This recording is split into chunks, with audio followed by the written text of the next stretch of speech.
Hello, my name is Chris Parham, and this is my app for findaparham, which deals with genealogy. You first sign in. You go to your initial page, the login page. You sign in with your username or email, and you can also put in your password. If you forgot your username or password, you can sign in through either Facebook, Twitter, Instagram, or YouTube. So you can just go to Instagram, for instance, and sign in. Put in the information that you need in order to sign in as an authentication as a credential, excuse me. So then once you do that, you go back to the app and you've already signed in. So then we click on login, in this case, when you sign in with your username or email. So you sign in, and then we're going to be building a clues database, which is going to be our first task. So you click on the radio button for clues database, and then as you can see, the we have metaphors for elders as tree roots, parents as tree branches, and siblings and children as leaves. You can also follow Find a Parent on Facebook, Twitter, Instagram, and YouTube. So then we put in that information, and then we click on the go. We click on the go button.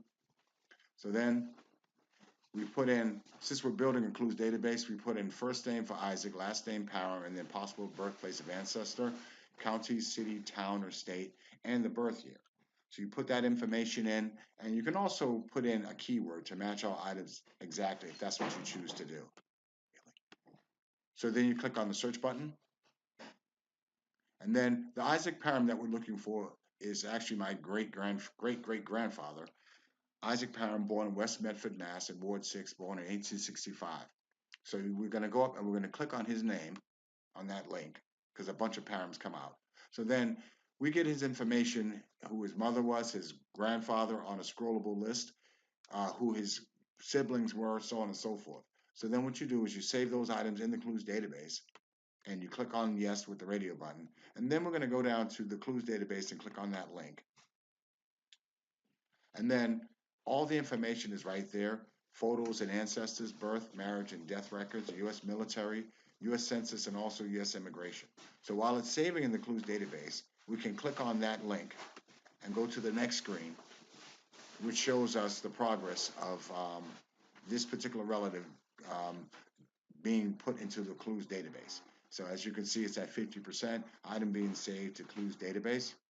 So then what we do then is you can click on the sign on page and it goes right back to the original and right back to the original page. Or in this case, we're going to move on to the next phase, excuse me, the next task, which is going to be finding a relative. So we're going to do like we said we did earlier, signing with a username or email or password, or using a credential to sign in. But in this case, we're going to log in, okay?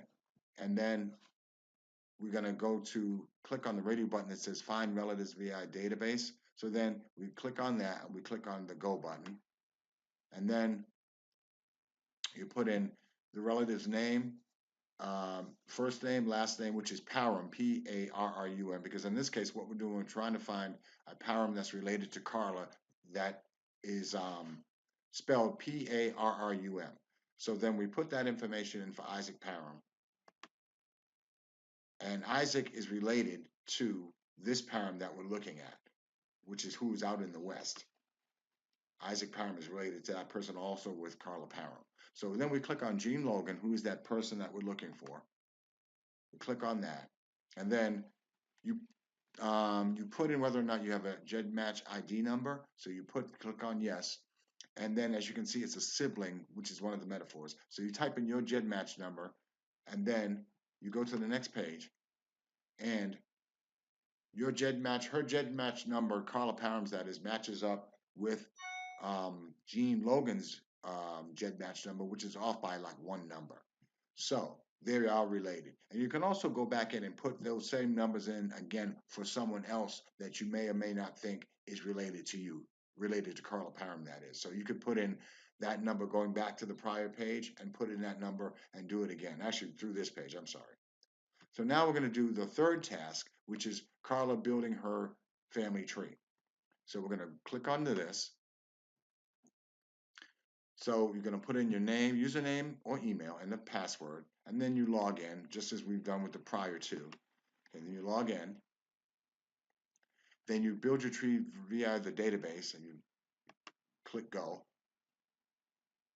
So then you already have your clues database. So what you're doing is you're taking that information for Terry Parham and putting it into your tree. So you click on the link that's at the bottom that says Carla Parham's family tree.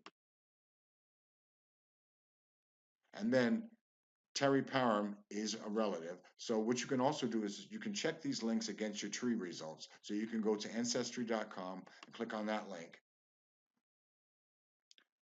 And then you can check if you, for instance, already have a tree on ancestry.com, you can check your results to see if they match up and you can see what's missing, what needs to be put on, and so on and so forth. So then we go back to the Find a Parham app. Okay, and as you can see, you're basically taking your siblings, your parents, and the elders, and you're putting them where they belong on the tree, which is right there, and your name's at the bottom of the tree. So the tree, as you can see, is right there. So you put that in, okay, and that's how you build your family tree. So then we move on to building Terry Parham's family tree. So we log in either with a username or email or password, or log in through Facebook, Twitter, Instagram, or YouTube. So in this case, we're going to sign in with our username and password. Okay. So then we're building a tree via the database. So we click on that radio button, then we click on go.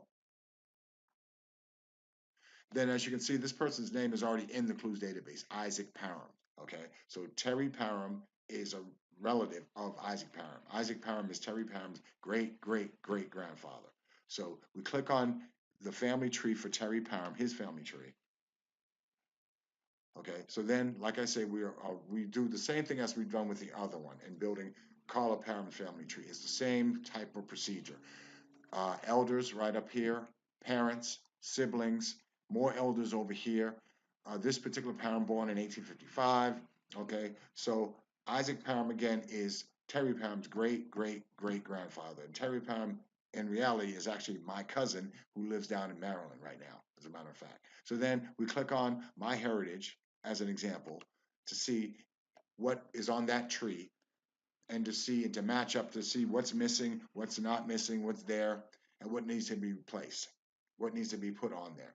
And then once you do that, if you want to sign out, for instance, you can either sign out or you can go to, you can click on home right there and go to back to the original page, or you can just sign out right there.